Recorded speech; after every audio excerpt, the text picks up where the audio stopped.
विजय जी ने ये भी उत्तर कहा प्रदेश के अंदर। कि 10 दिन का और इंतजार कर लेते। आपने कहा कि ये लोग जबरदस्ती का मुद्दा बना रहे हैं। मैं कह रही हूं कि वो भोज का इंतजाम जो है शांतनु ने किया, तोहिन ने किया, योगी जी ने किया, मोदी ने किया, अमित शाह ने किया, किसने किया? वो नहीं, अगर सावन में मछली नहीं खानी चाहिए ये कोई संविधान में नहीं लिखा, परहेज करते हैं लोग। मोहन भागवत भी 2009 में जब बने थे संघ प्रमुख, उससे पहले मटन मछली चिकन सब खाया करते थे। उनके ऊपर जो आत्मकथा है उसमें ये साफ तौर पर लिखा हुआ है। अरे पर और विजय तब जी, मोहन किसी ने भागवत ने इनकार कहा थोड़ी था किया है कि खाने नहीं सावन खाने के से। मौके पर विजय अनुशासन जी, आप लोग नहीं, परहेज करना इंटरलिंक कैसे कर देते? किसी ने खाने से थोड़ी इनकार किया है। कौन यहाँ पे, अब संविधान हमें हक देता है, हम जो चाहे खा सकते हैं, जब चाहे खा सकते हैं। खाने में थोड़ी किसी ने पाबंदी लगाई है। सिंबोलिज्म का, संकेतात्मक जो इस्तेमाल हुआ है उस पर प्रश्न हो रहा है ना भैया। ऐसी जगह खा लिया जहां पर अवैध है खाना, हाँ, इलीगल है, हाँ, तो भाई आप एफआईआर दर्ज करा दीजिए ना। ओके, अगर वैसी जगह खाया गया है शांतनु तो। जी ये कैसे करेंगे? क्योंकि भाई संजय निषाद तो खुद ही कह रहे हैं कि हमारा तो भोज है ये। नहीं, बिल्कुल उन्होंने साथ साथ में कहा था कि हमने भी, सबने संजय निषाद जी को सुना, सबने अपना अपने भर का सुना। उन्होंने बिल्कुल साफ कहा मेरे लोगों को फंसा रहे हैं, मेरे लोगों को एक चाल में फंसा रहे हैं, 10 दिन बाद खा लेते। और ये बड़ी दुर्भाग्यपूर्ण तर्क है जो विजय जी भी दे रहे हैं और फरहान भाई भी दे रहे हैं कि भाई अगर है तो एफआईआर कर दो। मतलब मैं तो हिंदू भावनाओं को आहत करूंगा, मैं हिंदुओं को चढ़ाऊंगा, मैं अयोध्या आके मंदिर जाने से पहले या मंदिर जाने के बाद जो भी पार्टी होगी, जो भी भोज होगा, उसमें मछली रखूंगा। लेकिन अगर आपको एफआईआर करनी तो करा लो। मतलब मैं पूरी चोरी करूंगा, मैं पूरा मन हाथ करूंगा, आपको अगर एफआईआर करनी है तो कर दो। मुद्दा तो आप ही उठा रहे हैं तर्क ना। देख रहे आप ही ने हैं। अगर तो मैं कहा इसको कि काम, अगर विजय ऐसी जी मैंने जगह आपके बीच में मछली कुछ नहीं खाई बोला, गई है विजय जी मैंने जहां आपके पर बीच में कुछ नहीं बोला। प्रतिबंधित है खाना, ये मुद्दा तो गलत आप तरीका उठा रहे है। हैं। आप बोलने तो दीजिए मुझे तर्क पूरा करने दीजिए अपना। अगर मैं इसको ट्विस्ट कर दूं कि भाई रमजान में इस बार पोर्क बटेगा हर जगह, बिल्कुल जहां रमजान है उसके बगल में पोर्क की पार्टियां चलेंगी, जो भी समाज खाता है वो, ये किस तरह का तर्क है? ऐसा कैसा समाज? नहीं, अगर एफआईआर कर दो, मैं तो करूंगा एफआईआर कर दो। ये किस तरह का तर्क है? इतने वरिष्ठ पत्रकार होके, एक पार्टी के प्रवक्ता होके, पर देख रहा है हिंदू, फिर देख रहा है मैं हिंदू। कोई पार्टी का प्रवक्ता तेजस्वी नहीं, यादव ने पहली दिखाई बात थी तो, और दूसरी बात मछली यह की है कि हड्डियां, मैं क्या बार हुआ बार उनका? आपको स्पष्ट कर रहा हूं, तेजस्वी यादव ने मेरे मुंह में मछली अपने की शब्द हड्डियां जानने दिखाई की थी, क्या कोशिश हुआ मत उनका? कीजिए। मछली की आपने हड्डियों कहा जितने कि भी अगर सीटें नहीं है इलीगल उनको। जगह खाया गया है तो ये इलीगल है, अगर ऐसी प्रतिबंधित क्षेत्र में खाया गया तो इलीगल है। इलीगल शब्द का इस्तेमाल आपने किया है, और इलीगल है तो फिर बिल्कुल एफआईआर होनी इलीगल भी है चाहिए। वो, एफआईआर भी होगी अगर होनी होगी तो। लेकिन हाँ, यहाँ तो पे ऐसा बोलिए उससे ना। बियॉन्ड बात हो रही है। एफआईआर बिल्कुल होगी मेरे ख्याल से, अगर वो इलीगल क्षेत्र में, जो जो पंचकोशी की यात्रा है उस मार्ग में, तो बिल्कुल इलीगल है वो, तो मैंडेटेड इलीगल है। कोई भी खा ले, चाहे अनुराग ठाकुर खा ले आके, देखिए आपने फोटो भी दिखा दिया, मछली की दिखाई थी फोटो, मछली लायक भी नहीं, वोट नहीं आए जितने। तो ये मामला रूबिका कुछ और है। मामला है कि जैसे चाहे मनुस्मृति हो, चाहे मछली खाना हो सावन में, हम तो चढ़ाएंगे हिंदुओं को, लेकिन हिंदुओं का सिर्फ वोट भी मांगने जाएंगे। तो ये दोहरी, हिंदू सुन रहा है ना, वो चुपचाप सुन लेगा, फिर वो पेटी में दिखाएगा, ईवीएम में नहीं, दिखाएगा। पर जेनजी का जिक्र हो रहा है ना, तहसीन कुछ कहना चाह रहे हैं। Is it only about Gen Z? भाई दूसरे भी तो है ना, दूसरे भी तो सब देख रहे होंगे ना तहसीन। जेनजी तो भजन कब तक क्लबिंग कर रहे हैं। जेनजी के कंधों पर आप लोग ये पूरा का पूरा मसला लाकर खड़ा कर देंगे? लेकिन मैंने तो जेनजी शब्द का प्रयोग ही नहीं किया। मैं बहुत लॉजिकल बात कर रहा हूँ, या तो आप प्रेग्नेंट हो या ना हो, या तो लॉ टूटा या नहीं टूटा। ये हाफ मुझे समझ में नहीं आता है, पहली बात। दूसरी बात, अब हम दूसरी बात पे जाते हैं। कह रहे कि भाई आपको किसी एक विशेष धर्म को खुश करना था इसलिए खाए, लेकिन खुद संजय निषाद जी कह रहे उनके लोग थे वहां पर। तो ये विशेष धर्म क्या है? ये आप भी जानते हुए, कैट कॉल है, डॉग विसल है मुसलमानों के लिए। मुसलमान कैसे, क्या लेना देना, कौन मुसलमान था उधर? तीसरी बात, जिसके नाम पे ये लोग बिल फाड़ रहे वो व्यक्ति तो शाकाहारी है। तो अगर बाकी गरीब लोग, संजय निषाद जी के शब्दों में कह रहा हूं, अगर वो खा रहे तो आपको काहे दिक्कत है? गरीब लोग मच्छी खाए तो आपको दिक्कत हो रही है, काहे दिक्कत हो रही है आपको भाजपा को? हाँ, क्यों गरीब आदमी खा रहा है तो आपको दिक्कत हो रही? चौथी बात और फाइनल बात मैं कह रहा हूं, भाई जो भाजपा केरलम में जाके कहती है कि बीफ कोऑपरेटिव को हम एनकरेज करेंगे, और बीफ मतलब बफ नहीं, बीफ की बात कर रहा हूं, इनके प्रत्याशी, वन नेशन वन कंट्री होना चाहिए या नहीं होना चाहिए? बंगाल में अलग, उत्तर प्रदेश में अलग, लेकिन हम कहते हैं वन नेशन वन कंट्री। तो इसका one nation one country, one nation one law करते, आप वन नेशन वन रूल करो ना। अगर वन नेशन वन रूल है तो फिर आप एक्सेप्ट करो, नहीं है तो आप बैठो। और आप इसको कांग्रेस एक जाति विशेष को खुश, कौन है ये? कौन है ये? तो संजय निषाद जी के खुद कह रहे हैं उनके लोग थे, और आज 12 साल के बाद उनके लोग इतने गरीब है तो आप रिजाइन कीजिए भाई, रिजाइन कीजिए। आपने कोई प्रगति नहीं की, खुद संजय निषाद जी कह रहे मेरे लोग गरीब है। ऑल राइट तहसीन, अब चूंकि आपने इसका जिक्र किया है कि one nation one food, one nation one rule, ये सब क्यों नहीं हो सकता है ना? तो फिर मैं नहीं कह रहा हूँ, ये कहते हैं। नहीं, इट्स नॉट, फिर ये केवल बीफ तक सीमित नहीं रहेगा। फिर दूसरे धर्मों में कई ऐसी चीजें, आपके और मेरे धर्म में पोर्क निषेध है, ठीक है, फिर कोई दिक्कत नहीं होनी चाहिए ना। फिर उसमें किसी तरह का, फिर इसमें कोई भी नहीं, फिर उसके अंदर कोई फिर रिलीजियस सेंटिमेंट फिर बीच में नहीं आएंगे ना। नहीं, कोई सेंटिमेंट नहीं, मैं क्लैरिफाई कर दूं। सुनिए, मैं बहुत उससे कह रहा हूं, कोई अगर हिंदू भाई पोर्क खाना चाहे वो उसका राइट है, कोई अगर क्रिश्चियन भाई खाना चाहे कोई और, वो उसका राइट है, किसी को टोफू खाना उसका राइट है, किसी को मशरूम खाना वो उसका राइट है। फिर आप स्मार्ट नहीं, don't try to act smart sir. यार खाने से किसी को दिक्कत नहीं है, खाने से दिक्कत नहीं है। रूबिका जी, मैं ये कह रही हूँ खाने से किसी को दिक्कत। तहसीन पूनावाला, मेरा सवाल बहुत सीधा था, मुझे अपनी बात रखने दीजिए। मैं आपको बात रखने दूंगी और रखने भी दे रही हूँ। मैं सिर्फ आपसे सवाल पूछ रही हूँ, ये बीफ लेकर जिस तरीके के सवाल आप और जिस तरीके के सजेशंस आप दे रहे हैं, क्या रमजान के महीने में आप इतनी हिम्मत जुटा पाएंगे कि एक निषेध जानवर के लिए, उसके बाकी जो खाते हैं उनके हक के लिए लड़े? Will you be able to do that, तहसीन पूनावाला? मैं अपनी बात रख दूं, रूबिका जी, मैं अपनी बात रख दूं, क्योंकि क्लिप कटवाए जो आपकी और मेरी क्लिप काटते सब जगह स्प्रेड करता है। प्लीज मैं अपनी बात रख दूं, उसके बाद प्लीज आप मुझे इंटरप्ट मत कीजिए। मैं किसी के बीच में बोलता हूं, 20 सेकंड लेता हूं। मैं मुसलमानों के बारे में बोला क्योंकि आपका वहां पे सवाल जा रहा है। अगर रमजान में कोई भाई कुछ भी खाना चाहे, कहीं पर भी खाना चाहे, भाई मैं अगर अपना रोजा रख रहा हूं, अपना रोजा है, किसी और से मुझे क्या लेना देना। मैं बहुत क्लियर हूं उसमें कि जो बीजेपी की पॉलिटिक्स है वो इसी के इर्द गिर्द थे, बीफ, मच्छी, पोर्क, इसके अलावा इनके पास कुछ नहीं है बात करने को। ये हार रहे चुनाव, इसलिए इन मुद्दों पे जा रहे। भाई अगर मैं 10 सेकेंड और दीजिए, अगर मेरा ईमान ठीक है, आपका ईमान, रूबिका जी मैं आपकी बहुत रिस्पेक्ट करता हूं, आप तो रोजा रखते हैं, आप जिस ऑफिस में काम करते हैं वहां पे लोग खाना भी खाते हैं, चाहे नॉनवेज ना खाए, खाना खाते हैं, आपका रोजा बरकरार रहता, इससे क्या लेना देना। आप कहां से ये बीजेपी वाले कोई मुद्दे को ले आते? ये मुद्दा है देश का। तहसीन के सवाल का जवाब दीजिए तोहिन, और उसके बाद फराज भाई। देखिए, मेरे मित्र तहसीन वैसे बहुत समझदार व्यक्ति हैं, लेकिन आजकल थोड़ा डिस्ट्रैक्टेड रहते हैं। अभी वो कह रहे थे कि जो हिंदू पोर्क खाना चाहे खा सकता है। अरे मैंने भी तो यही कहा ना कि क्या खाते वो आपकी आज़ादी, लेकिन अगर तहसीन भाई के इफ्तार दावत के बाहर आकर खाएगा तो क्या तहसीन भाई को अच्छा लगेगा? तो ये चिढ़ाना होता है, ये चीज जो है कांग्रेस पार्टी अक्सर जो है हिंदुओं के साथ करती आई है, इसको समझने की कोशिश कीजिए।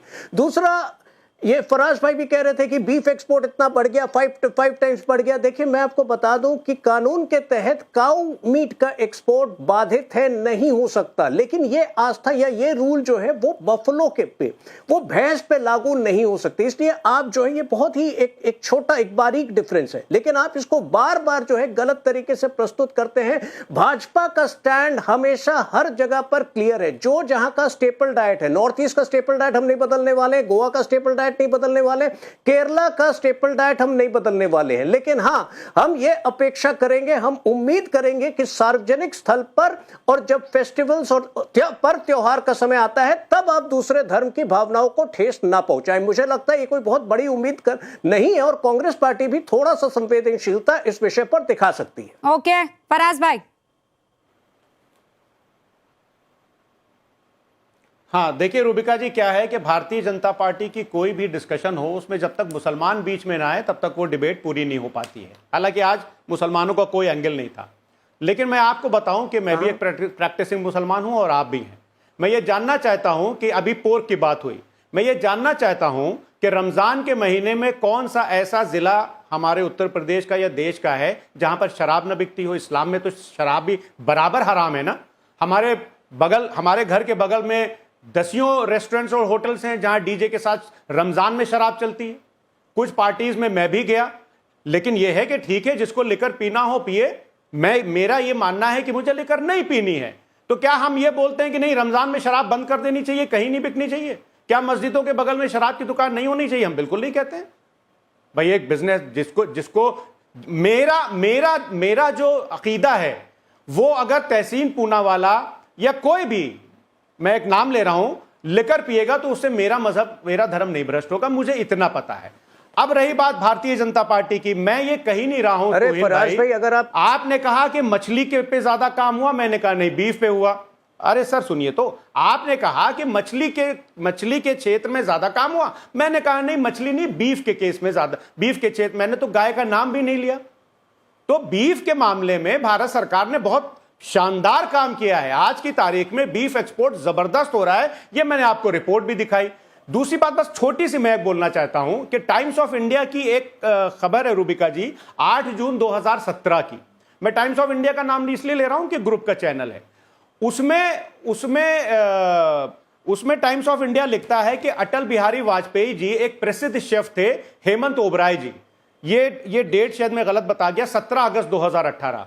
वो लिखती हैं कि जब, और ये विदेश यात्राओं में अटल बिहारी वाजपेयी जी के साथ रहती थी, तो वो ये लिखते हैं या लिखती हैं, मेल थे फीमेल थे मुझे नहीं पता, आपके अखबार में छपा था कि अटल बिहारी वाजपेयी जी को अमृतसरी फिश जो है वो बहुत ज्यादा पसंद थी।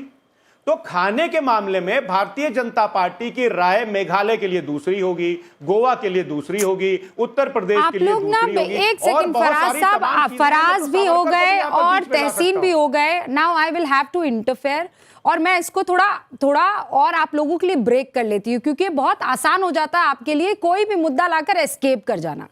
आपने कहा कि रमजान में जो है हमारे अगल बगल बहुत सी ऐसी दुकानें हैं जहां पर शराब बिकती है, पर हमें तो कभी कोई दिक्कत नहीं होती है। नहीं, आपने इसको बिल्कुल मिक्स कर दिया।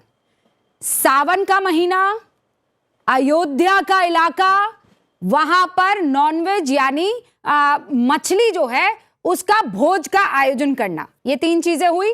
अब इन 3 चीजों को आप दूसरे धर्म में कहीं इक्वेट करने की कोशिश कीजिए, सीधा क्लियर हो जाएगा, किसी की हिम्मत नहीं होगी। बार बार एक ही बात तो हम लोग यहां डिस्कस कर रहे हैं, आप दोनों उस बात से भाग रहे हैं। 1 मिनट में जवाब दे देता हूं, 1 सेकेंड।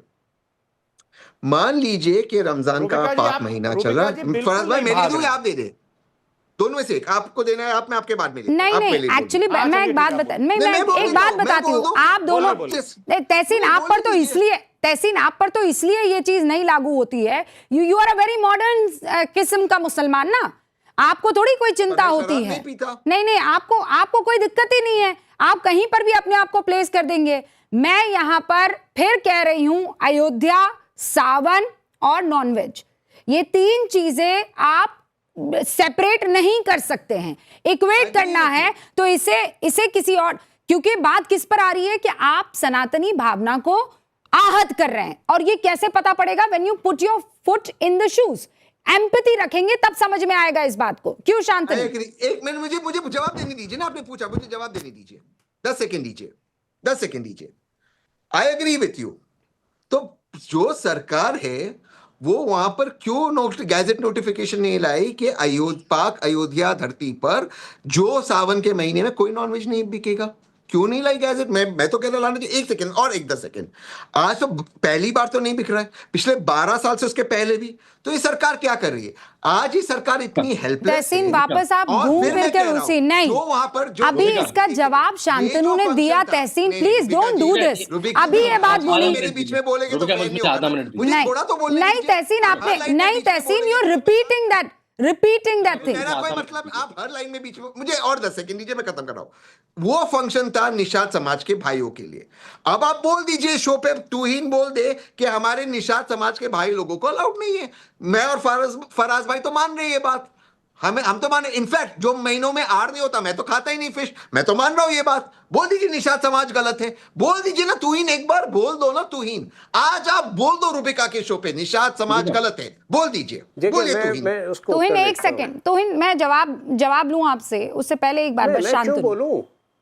नहीं, मैं इसका जवाब देता हूं। देखिए, हाँ तूहीन दे दीजिए। हाँ, नहीं, मैं ये कह रहा हूँ, ये जो बार बार कह रहे हैं कि कोई रूल आपने क्यों नहीं पास किया, आप FIR क्यों नहीं कर रहे। देखिए, एक होता है कानूनी पहलू, एक होता है सांस्कृतिक पहलू, एक होता है नैतिक पहलू। आप लोग जो है सांस्कृतिक और नैतिक पहलू में फेल कर रहे हैं, समझने की कोशिश कीजिए। और यही कारण है कि जनता जो है, और मुख्य तौर पर जो मेजॉरिटी कम्युनिटी है, वो बार बार आपको रिजेक्ट कर रही है और आपको जो है समझ में नहीं आ रहा है।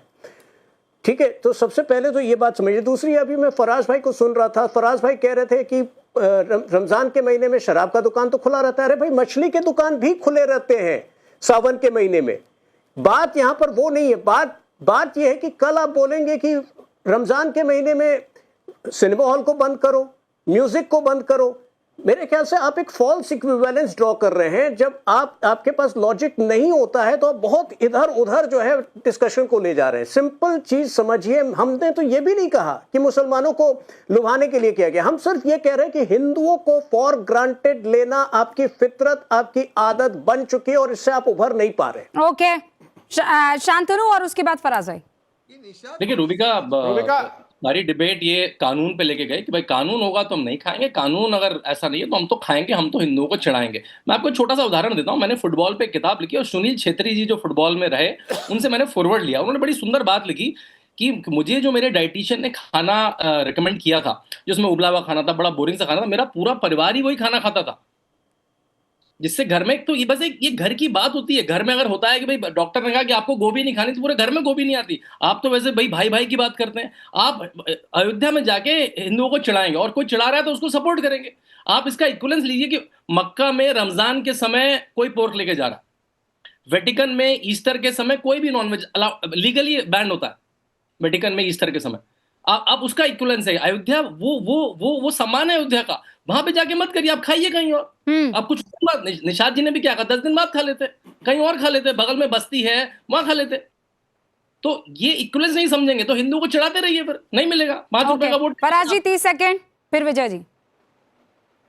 रूबिका, बस मैं 30 सेकंड में बात करूंगा। इन्होंने सऊदी अरब की बात करी। देखिए, सऊदी अरब के नियम के हिसाब से वहां पर शराब और पोर्क नहीं हो सकती, लेकिन दुबई में शराब हो सकती है।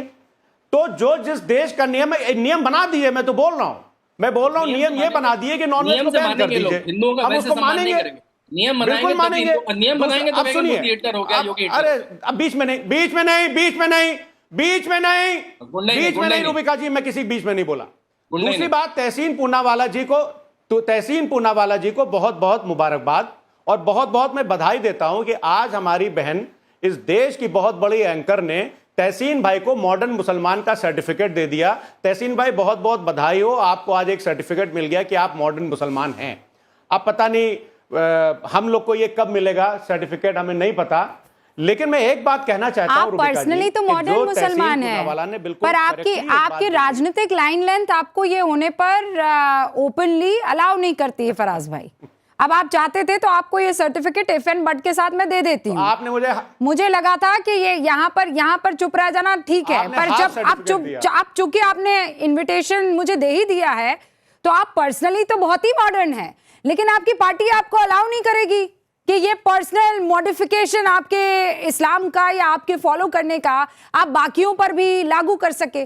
बिकॉज जितना आप डरा कर रखेंगे मुसलमान को उतना आपका फायदा होगा। जितना आप अलहदा रहकर मॉडर्न रहेंगे चल जाएगा, लेकिन बाकियों को साथ नहीं, बाकियों को तो गेटो में रखना है। अपन जो चाहे कर सकते हैं, उनके ऊपर वो ऑब्लिगेशन नहीं है ना तहसीन पूनावाला पर। रूबिका जी, सबसे ज्यादा इस देश में अगर मुसलमानों को डरा करके रखा है तो वो भारतीय जनता पार्टी ने डरा करके रखा है। अरे साहब, ये तो घर में घुस करके फ्रिज खोल करके देखते हैं कि क्या रखा है और क्या बना है और लिंचिंग कर देते हैं। इनके महाराष्ट्र के मिनिस्टर कहते हैं कि मुसलमान तो हरे सांप होते हैं। आप उस हिसाब से आप भी हरी सांप हो गई जो इनके भारतीय। तो उसमें मत जाइए रूबिका जी। एक तो आप डिसाइड कर लीजिए, मैं हरी सांप हूं कि मैं भगवा सांप हूं कि मैं सफेद सांप हूं। आप डिसाइड कीजिए।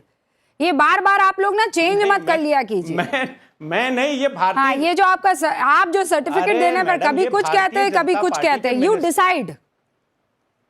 अरे रूबिका जी, हमने कोई सर्टिफिकेट नहीं दिया मेरी बहन। ये सर्टिफिकेट नीलेश राणे बोलते हैं कि भारत के सारे मुसलमान हरे सांप होते हैं। तो उनके हिसाब से चलिए, मैं हरा सांप और तहसीन हरे सांप, आपको मैं कुछ नहीं बोल रहा हूं। लेकिन यहां पर मुद्दा ये है, तहसीन पूनावाला मैं तो वो नागिन हुई ना भैया, फिर हरी वाली। धर्मों का सम्मान होना चाहिए। मैं ये नहीं कहूंगा। मैं एज एन इंडिविजुअल गंभीर बात बोलने जा रहा हूं। मैं एज एन इंडिविजुअल, हमारे जो 99% दोस्त हैं वो हिंदू हैं। मैं जिस जगह बैठा हूं, जिस ऑफिस में बैठा हूं, मेरे बिजनेस पार्टनर भी नॉन मुस्लिम है। मैं नवरात्र में नॉनवेज नहीं खाता हूं, ये मेरी अपनी पर्सनल चॉइस है। मैं इसलिए नहीं खाता हूं कि हमारे दोस्तों को कहीं बुरा ना लगे, उनकी धार्मिक भावनाएं। बहुत ही प्यारी बात आपने बोली। नवरात्र में नहीं खाता हूं। आप मैं सावन में नहीं खाती हूँ। What is the reason? इसका साइंटिफिक रीजन भी है। एंड ऑब्वियसली जहां हम लोग रहते हैं वहां पर एक तरीके का वातावरण होता है, उसमें आपको बस साथ ही तो देना होता है। और यहां पर बात हिंदू मुसलमान की नहीं आ रही है, उन पार्टियों की आ रही है जो मुसलमानों को सिंबॉलिकली कहीं ना कहीं रिझाने की, इंप्रेस करने की कोशिश करती है, दूसरों की भावनाएं आहत करके। आप समझ रहे हैं, उस पर बात हो रही थी। अगर आप इतनी बढ़िया से बोल रहे नवरात्र में नहीं खाता, अब मैं कहती हूं आप इसे ट्वीट कीजिए और नीचे देखिए आपके ऊपर किस तरीके के स्टेटमेंट और किस तरीके की बातें जो हैं लिखी जाती। चलिए मैं आज आपको चैलेंज करती हूँ, लिखिए फराज भाई, नहीं आज ट्वीट कीजिए आप। इससे फर्क नहीं पड़ता। नहीं, फर्क भले ही ना पड़े, पर मैं देखना चाहती हूँ कि आपके पास कमेंट किस तरीके के आते हैं। कर दूंगा और आप भी करिए। हाँ, मैं भी करती हूँ और मुझे पता है किस तरीके के कमेंट आएंगे। अरे मुझे उससे कोई फर्क नहीं। अरे तो झंडा लीजिए ना भाई, आपको तो कौम को उस चीज से बाहर निकालना होगा ना। वक्त की कमी है सर, आपको फर्क ना पड़े, लेकिन सियासी परमिटेशन कॉम्बिनेशन को बड़ा फर्क पड़ जाता है। फिलहाल आप सभी का बहुत बहुत शुक्रिया। अब 8:50 पर आपसे मुलाकात होगी न्यूज की पाठशाला में। फिलहाल इजाजत।